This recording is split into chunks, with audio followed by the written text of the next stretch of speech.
welcome to my reviews of the books I read during 2020. Yay! This one is one that comes from an author that I binge read a lot last year, Annabeth Albert.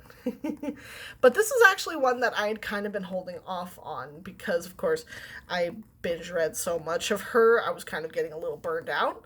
So I hadn't read a whole lot of her towards the tail end of 2019, but I wanted to read this one because I got it on, I think it was the Overdrive app or Libby app, whichever one you use for your library. And I started listening to it directly after Crossroads by Riley Hart. So it is Better Not Pout by Annabeth Albert. And this one features, this is very much a Christmas one. So it was kind of fitting that I read it during January. But it kind of takes place in that time frame between like Thanksgiving and Christmas, so it actually encompasses both holidays. So with Better Not Pout, it features a sergeant major named Nicholas, or Nick, which is hilarious because one of the main characters in Crossroads was also named Nick. I'm starting to see a little bit of a pattern here, but anyway, that's beyond the point. And then the love interest is a guy named Teddy. Now, Teddy runs it's basically like a community center in this very small town, I think like on the border of Alaska, in New York, something like that.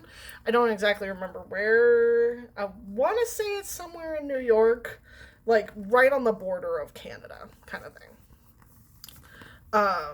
But basically, Nick is asked by one of his commanding officers to take over the place of Santa, who is the husband to said commander, and he's having surgery, and he won't be able to handle being Santa for this community center.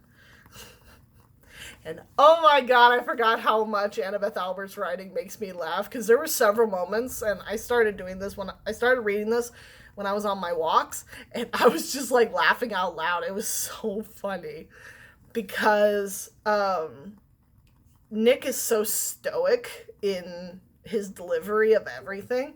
So when Teddy catches him off guard, it's absolutely hilarious, especially when your pants tear in the middle of being Santa and you have no other clothes. Oh my god, it's so funny. But anyway, this story I gave a 5 out of 5 stars because it was such a sweet story, very low angst. There was some angst when it came to ultimately Nick's decision, and honestly, there was actually a part where I considered putting the book down because of some of the choices that Nick was making, because his whole thing was that he needed to follow through on his promises. And he had made a promise to one of his other teammates that he would go with him to Florida to man a boat. And he was so adamant that after his time of being Santa, he would go down and basically work on this boat because he wanted to get out of the cold, basically, because he hates the cold.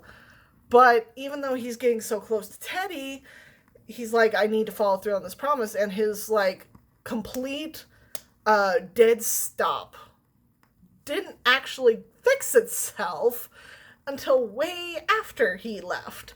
I'm like, yo, bro, you're gonna miss out on your opportunity. I kept thinking that they were gonna have one of those moments where it's like one person is flying to the other person flies to meet the other one, and they miss each other. I honestly thought that was gonna be something that happened, but it doesn't, so I'm quite happy about that.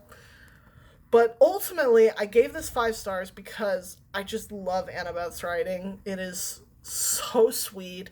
Even when the angst portions happen, I still enjoy the legitimate writing. So I'm completely on board. There's a lot of her books that I've seen that I'm like, I want so much. So we'll see how many I can get to this year.